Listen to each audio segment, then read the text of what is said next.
जय श्री कृष्ण। राधे राधे।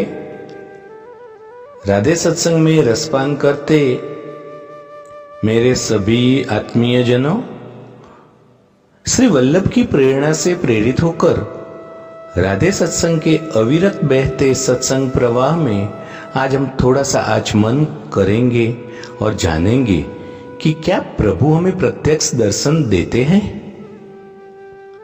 प्रभु हमें दर्शन कब देते हैं। एक बुढ़िया का निष्काम प्रेम का ये सुंदर प्रसंग हमको भी प्रभु प्रेम में या प्रभु के लगाव में पागल कर देगा। कैसे, वो जानेंगे जरूर, लेकिन इससे पूर्व राधे सत्संग चैनल को अगर आपने सब्सक्राइब न किया हो तो सब्सक्राइब कर देना, जिससे आपको हर सत्संग की जानकारी नोटिफिकेशन से मिलती रहे। और अगर ये वीडियो आपको पसंद आए तो वीडियो को लाइक करके शेयर करना, जिससे आपके सभी स्नेहीजन लाभान्वित हो सके। तो प्रियजनों, देखिए हम एक सुंदर वार्ता प्रसंग, बुढ़िया का निष्काम प्रेम। एक गांव में एक बुढ़ी माई रहती थी। माई का आगे पीछे कोई नहीं था, इसलिए ये बुढ़ी बाई बेचारी अकेली रहती थी। एक दिन उस गांव में एक संत आए। ये बुढ़ी माई ने महात्मा जी का बहुत ही प्रेम पूर्वक आदर सत्कार किया। जब महात्मा जी जाने लगे तो बुढ़ी माई ने कहा, महात्मा जी, आप तो ईश्वर के परम भक्त हैं, कृपा करके मुझे ऐसा आशीर्वाद दीजिए जिससे मेरा अकेलापन दूर हो जाए। अकेले रह रह कर उब चुकी हूं। तब उन महात्मा ने मुस्कुराते हुए अपनी झोली में से बाल गोपाल की एक मूर्ति निकाली और बुढ़िया माई को देते हुए कहा, माई ये लो, ये आपका बालक है, इसका अपने बच्चे की तरफ प्रेम पूर्वक लालन पालन करती रहना। बुढ़िया माई बड़े लाड़ प्यार से ठाकुर जी का लालन पालन करने लगी। एक दिन गांव में कुछ शरारती बच्चों ने देखा कि ये माई मूर्ति को अपने बच्चे की तरह लाड़ कर रही है, तो नटखट बच्चों को माई से जरा हंसी मजाक करने की सूझ गई।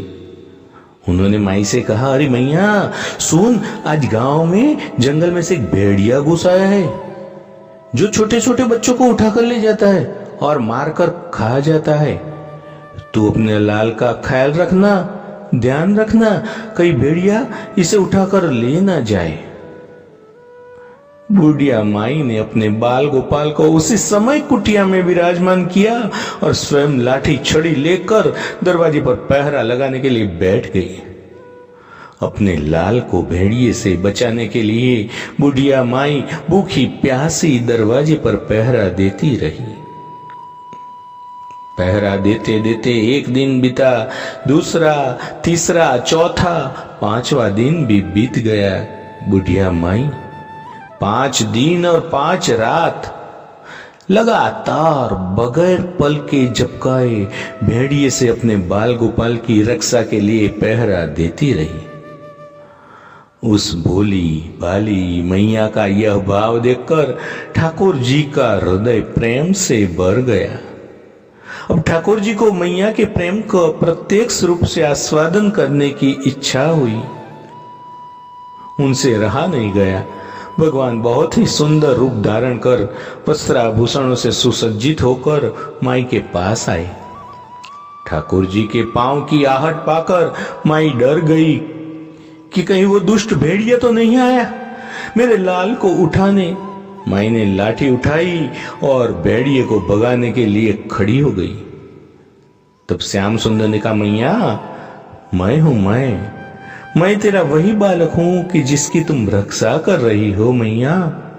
माई ने कहा, क्या, चल हट, तेरे जैसे बहुत देखे हैं, तेरे जैसे सैकड़ों अपने लाल पर न्योछावर कर देती हूं, अब ऐसे मत कहिए, चल भाग यहां से। ठाकुर जी मैया के इस भाव को एक निष्ठता देखकर बहुत ज्यादा प्रसन्न हो गए।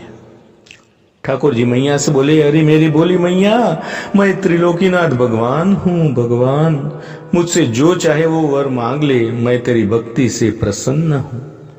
बुढ़िया माई ने कहा, अच्छा आप भगवान हो? मैं आपको 100 प्रणाम करती हूँ। कृपा करके मुझे यही वरदान दीजिए कि मेरे प्राण प्यारे लाल को भेड़िया न ले जाए। अब ठाकुर जी और ज्यादा प्रसन्न हुए और बोले, तो चल मैया, मैं तेरे लाल को और तुझे अपने निज धाम लिए चलता हूं, वहां भेड़िए का कोई भय नहीं है। इसी तरह प्रभु बुढ़िया माई को अपने निज धाम ले गए। भगवान को पाने का सबसे सरल मार्ग है भगवान को प्रेम करो, निष्काम प्रेम, जैसे इस बुढ़िया माई ने किया ना। हमें अपने अंदर बैठे ईश्वरीय अंश की काम, क्रोध, लोभ, मोह और अहंकार रूपी भेड़ियों से रक्षा करनी चाहिए। जब हम पूरी तरह से तन्मय होकर अपनी पवित्रता और शांति की रक्षा करते हैं तो एक न एक दिन ईश्वर हमें दर्शन जरूर देते हैं। तो प्रियजनों, बुढ़िया के निष्काम प्रेम के सुंदर मनोहर प्रसंग के साथ आज के राधे सत्संग को श्री वल्लभ के चरणों में समर्पित करके अत्र विराम देते हैं। फिर मिलेंगे राधे सत्संग में नए सत्संग के साथ। लेकिन इससे पूर्व अगर आपने राधे सत्संग चैनल को सब्सक्राइब न किया हो तो जरूर कर लेना, जिससे आपके हर नए सत्संग की जानकारी नोटिफिकेशन से मिलती रहे। और अगर ये वीडियो आपको पसंद आए तो वीडियो को लाइक करके शेयर जरूर करना, जिससे आपके अन्य स्नेहीजन पण लाभान्वित हो सके। जय श्री कृष्ण। राधे राधे।